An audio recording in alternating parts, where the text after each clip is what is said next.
Hello all. Today we shall be talking about the religious and commemorative Roman architecture circa 509 BC to 337 AD. Let us understand the objectives of this lesson. Acquire the basic vocabulary, concepts and criteria for understanding, interpreting and analyzing religious and commemorative Roman architecture. Acquaint about the significance of Roman religious and commemorative architecture.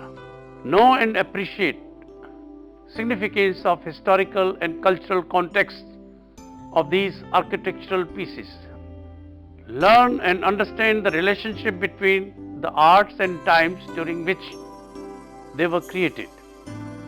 Understand the Roman point of view on such architecture. Encounter significant works of religious Roman architecture. Understand and appreciate the role of values, beliefs and ideas in shaping such Roman architecture. Let us look at the contents of the chapter. We shall first look at religious architecture, especially the Pantheon in greater detail.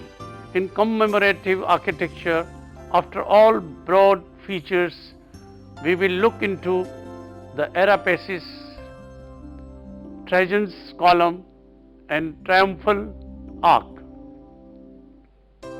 Let us look at religious architecture first. Temples in Rome have been identified from circa 575 BC onward.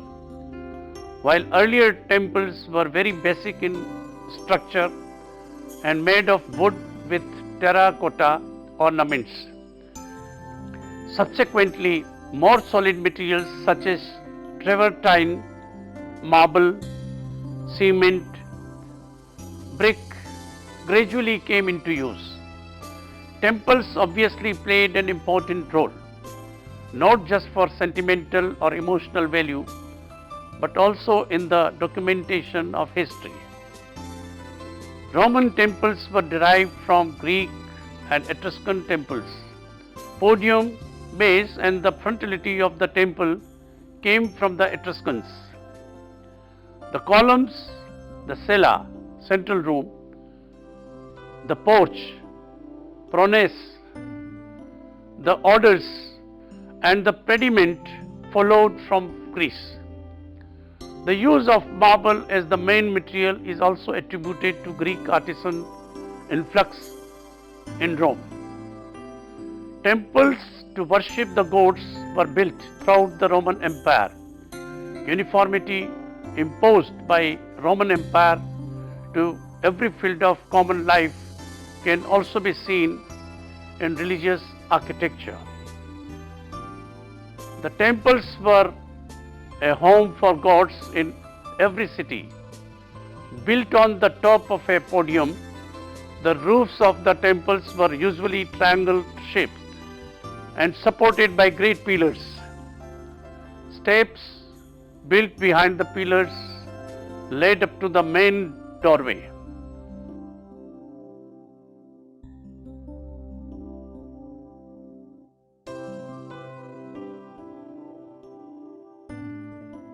The cella, inner nave, is usually rectangular with an altar with the shape of a niche for the god, inner wooden cover and exterior gabled roof. The priest would have served the god on this altar.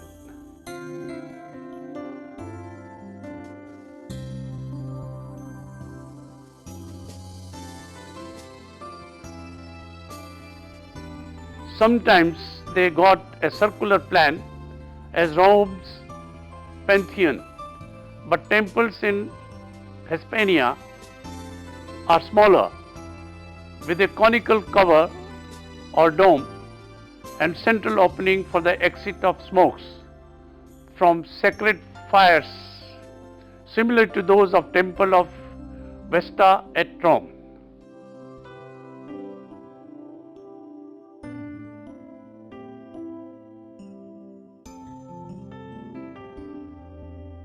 In the temple of Portunus, the slender columns on all four sides show Greek influence.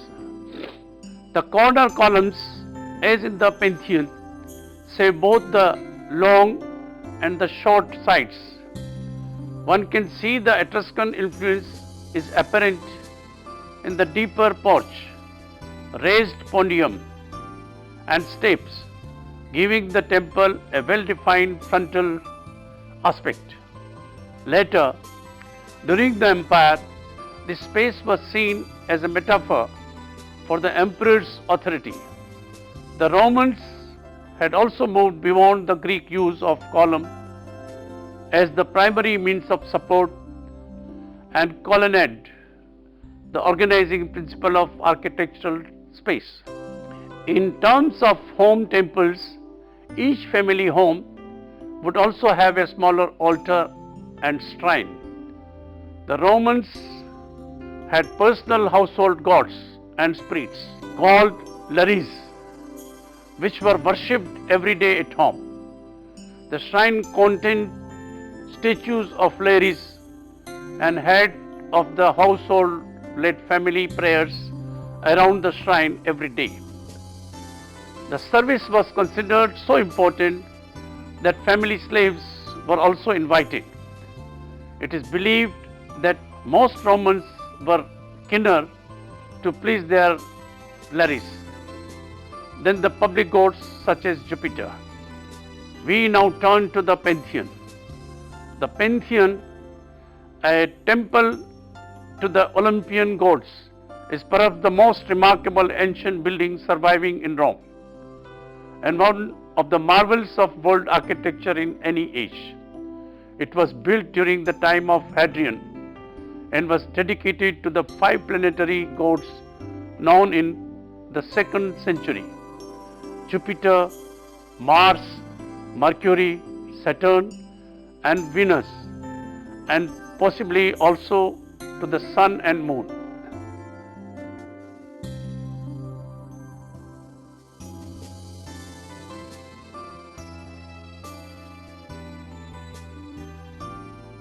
It consists of 2 main parts: a traditional rectangular portico supported by massive granite Corinthian column and a huge concrete rotunda, round structure faced on the exterior with brick. To the visitor approaching the building, the Pantheon resembled a Greek temple, whereas the enormous round interior space was a Roman conception. By this combination, the tension between native tradition and the Greek culture was resolved. Inscribed on the pediment of the portico is the name Marcus Agrippa, who had dedicated an earlier temple on the same site. The entire Pantheon stands on a podium with steps leading to the portico entrance. The building was originally approached through a colonnaded forecourt, which has since been destroyed. Once inside the rotunda, the visitor is confronted by a vast domed space, illuminated only by the open oculus, Latin for eye. In the center of the dome on the drum are in perfect proportion, the distance from the top of the dome to the floor being identical with the diameter of the drum. The columns usually carried florid Corinthian capitals, the Doric style being too plain to let in eyes. The marble floor consists of patterns of circles and squares, and the walls contain niches, each one for the different deity, with Corinthian columns supporting alternating triangle and rounded pediments. Between each niche is a recess with 2 huge columns flanked by 2 corner pilasters. A circular entablature forms the base of a short second story. This, in turn, bears the whole weight of the dome, which is channeled down to the 8 piers. The dome has 5 coffered bands, rows of recessed rectangles in the ceiling.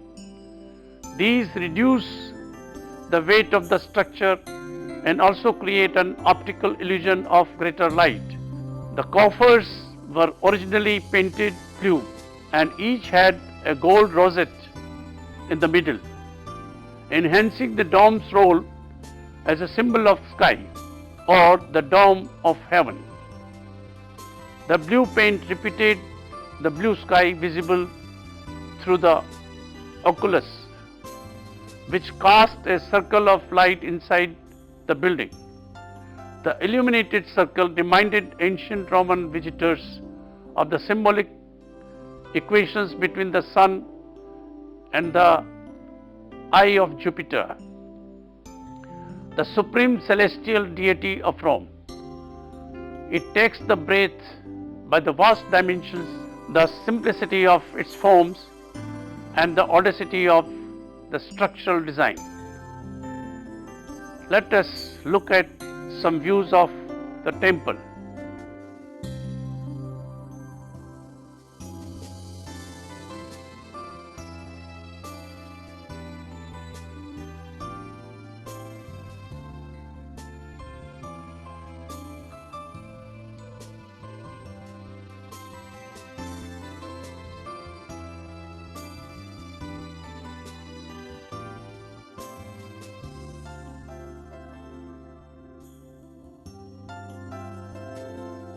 The most important Roman temples of which remains exist include Mars Ultor, temples of Castor and Pollux,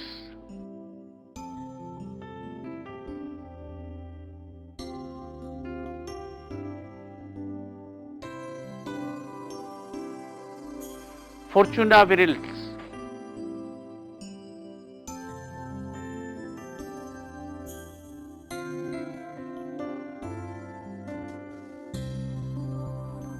temples of Concord and Antoninus,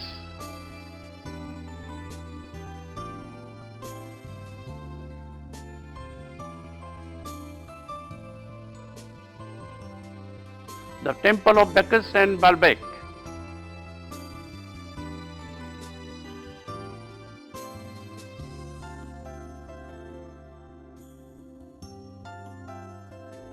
temple of Minerva at Assisi,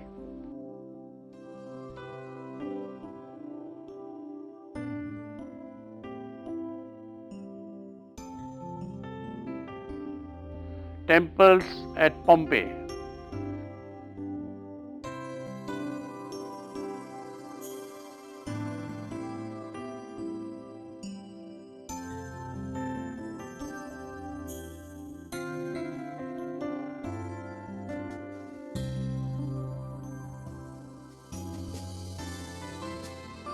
let us move on the commemorative architecture in Rome.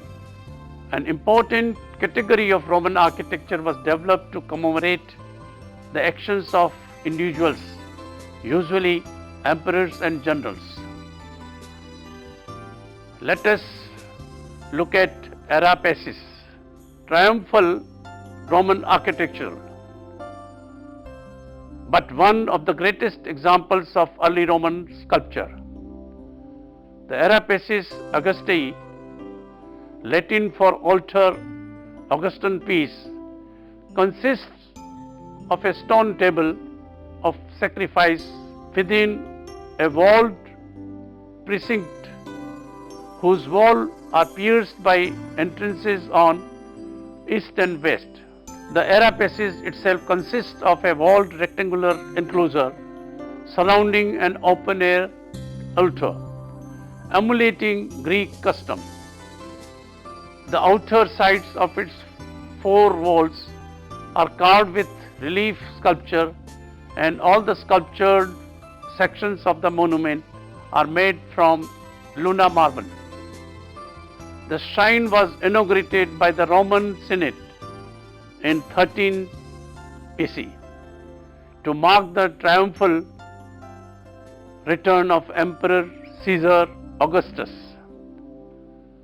ruled 31st AD to 14th AD as emperor from 27 BC from the battlefields of Gaul and Spain, and finally consecrated in 9 BC.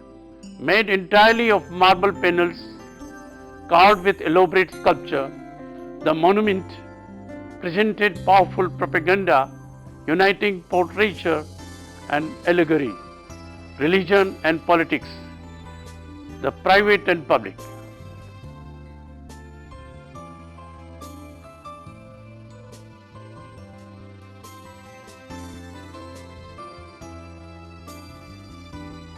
The altar was erected in the northeastern corner of Campus Martius, an area cleared by Augustus to hold several monuments. While the altar recalled the primitive open-air altars of early Roman times, the reliefs on the exterior of the marble frame were executed in classical Greek style. They depict Greek motifs such as the processional frieze, but the subjects of the reliefs are Roman. The iconography of its sculpture was designed to celebrate the peace imposed by Augustus throughout the empire, and like all Roman art, was intended to be visual reminder of Roman military power and of the Julio-Claudian dynasty by whom it was established. The Arapaces frieze includes portraits of individuals, priests and others who participated in the ritual. Although the identity of its creator is not known, one must suppose that they included the best sculptors of ancient Rome.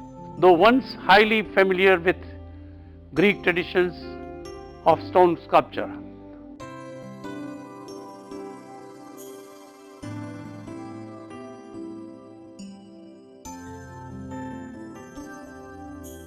The figures in this frieze represent members of Augustus' extended family, and scholars have proposed some specific identification. The middle-aged man with the shrouded head at the far left may be Marcus Agrippa, who would have been Augustus' successor had he not been predeceased him in 12 AD. The bold but well-behaved youngster pulling at Agrippa's robe and being restrained gently by the hand of the man behind him is probably Agrippa's son, Gaius Caesar. The heavily swathed woman next to Agrippa on the right may be Augustus' wife, Livia, following by Tiberia, who would become the next emperor.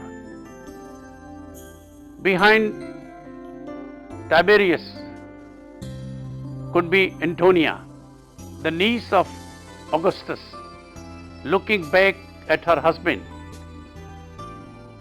Drusus, Livia's younger son. She may grasp the hand of Germanicus, one of her younger children. The depiction of the children and real woman in an official relief was new to the Augustan period. The presence of children could also refer to dynastic aims of Augustus, who hoped to found a stable system of political succession. He also wanted to encourage aristocrats to reproduce, and he granted tax relief for large families. Let us look at Trajan's column.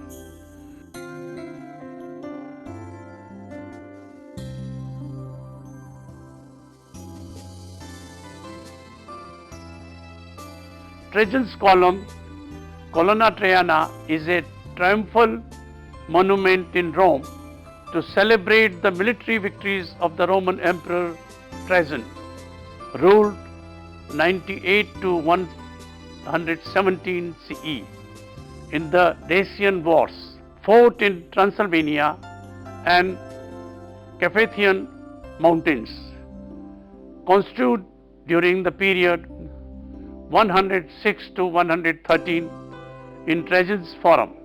Near the Quirinal Hill, this marble column is engraved with a spiral frieze that winds 23 times around its shaft. The unique Roman feature was the addition of a ribbon-like documentary narrative frieze, first used and best exemplified in Trajan's column, and the first 4 bands of the spiral at the beginning of the narrative. The Roman army prepares its campaign. On the first level, a giant bearded river god personifies the Danube.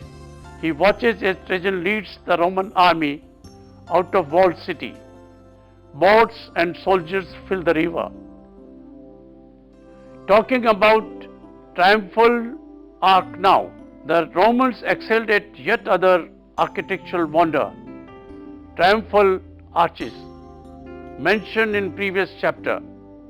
It commemorated the military exploits of a certain military general and marked his entry into the city after a successful campaign. Part architecture, part sculpture, the freestanding arches were stand alone and different from other entrance arches, in the sense that they had inscriptions on them explaining the purpose of the arch.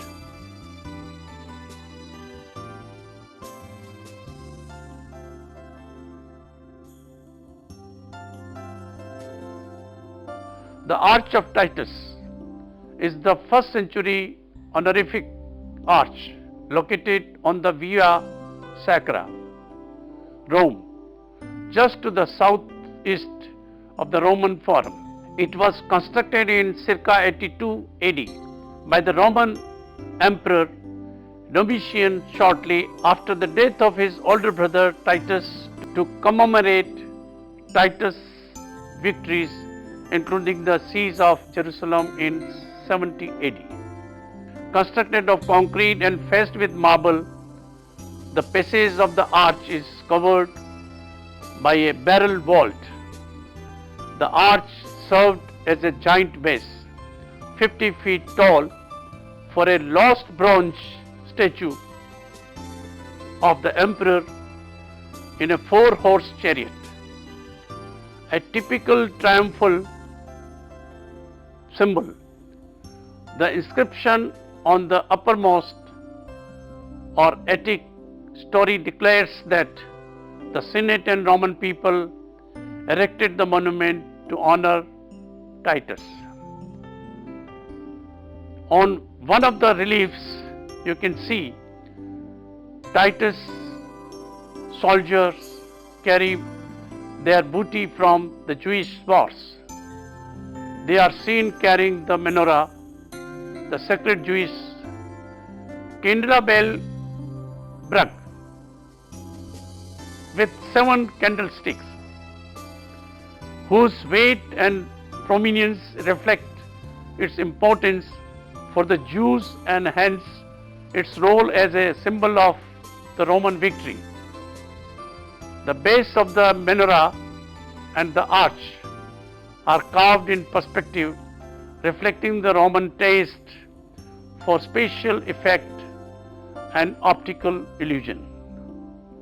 200 years later, Emperor Constantine the Great, ruled 306 to 337 AD, erected the largest triumphal arch in Rome near Colosseum. It commemorated his victory over his rival Maxentius. Over his rival Maxentius at the Battle of Milvian Bridge, and become the sole emperor in 312 AD. It was at this time that Christianity was first recognized. This elaborate arch with 3 openings is decorated both with original reliefs and spolia, which are reliefs removed from earlier monuments in honor of other emperors, Trajan, Hadrian, and Marcus Aurelius.